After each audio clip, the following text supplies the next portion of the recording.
Omarosa Manigault Newman to leave White House job next month. Omarosa Manigault Newman, who achieved a measure of fame playing a villain on The Apprentice and cemented a relationship with President Trump that led to a White House appointment, will be leaving her position in January, the administration said on Wednesday. Ms. Newman resigned yesterday to pursue other opportunities, Sarah Huckabee Sanders, the White House press secretary, said in a statement. Her departure will not be effective until January 20, 2018. We wish her the best in future endeavors and are grateful for her service.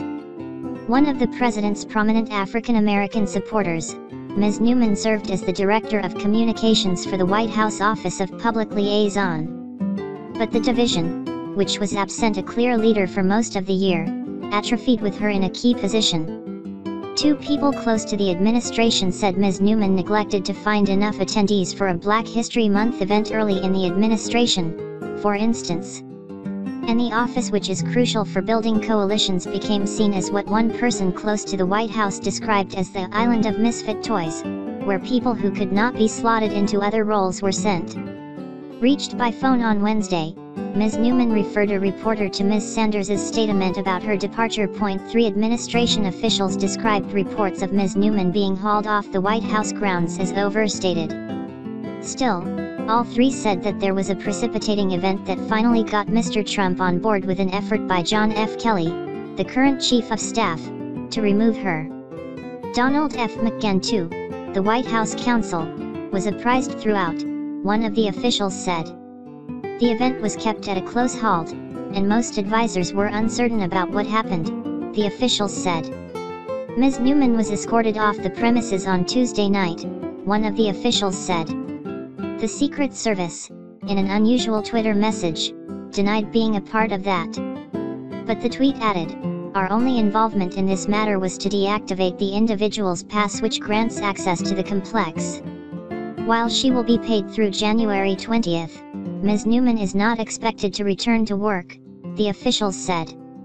She was not well liked by some White House advisors, including Reince Priebus, the former chief of staff, Jared Kushner, the president's son-in-law and senior advisor, and Mr. Kelly, according to multiple White House officials. Early in his tenure, Mr. Kelly identified the public liaison office as a major problem that he had to contend with, but it took months to move Ms. Newman to it. These people said it is not unusual for presidential appointees to leave after the first year of an administration. Other members of Mr. Trump's administration have already left or were asked to resign amid controversy. Armstrong Williams, a conservative media personality and business owner, said that he spoke to Ms. Newman on Wednesday morning and that she sounded both torn and relieved. Ms. Newman told Mr. Williams she had not been fired, she wanted to leave. Ms. Newman was known among staff members as a disruptive force who intimidated a number of Trump aides, before the arrival of Mr. Kelly. But Mr. Williams said that Mr. Trump was so fond of Ms. Newman that she once could walk into the president's office whenever she wished. That practice ended for her and other White House aides when Mr. Kelly became chief of staff in late July. However, Mr. Priebus had barred Ms. Newman from several White House meetings. And several people familiar with Ms. Newman's departure said she had been sending articles to Mr. Trump without Mr. Kelly's approval.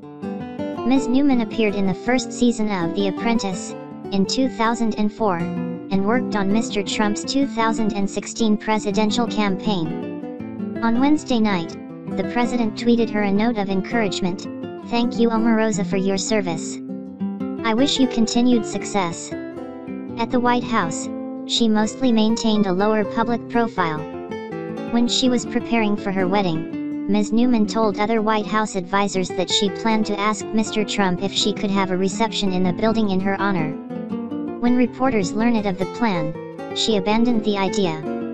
But she did show up at the White House after her wedding with members of the wedding party, according to a person familiar with the events. She has enemies, and they want to put her in the worst kind of light because they felt she was a polarizing figure, and now they get a chance, Mr. Williams said of Ms. Newman. He added that no matter what people thought of Ms. Newman, Mr. Trump had rewarded her. "The president is very fond of Omarosa," Mr. Williams said. He saw her best qualities. He knew her shortcomings. He gave her a chance. He rewarded her for loyalty. He paid her well and gave her a lot of leeway.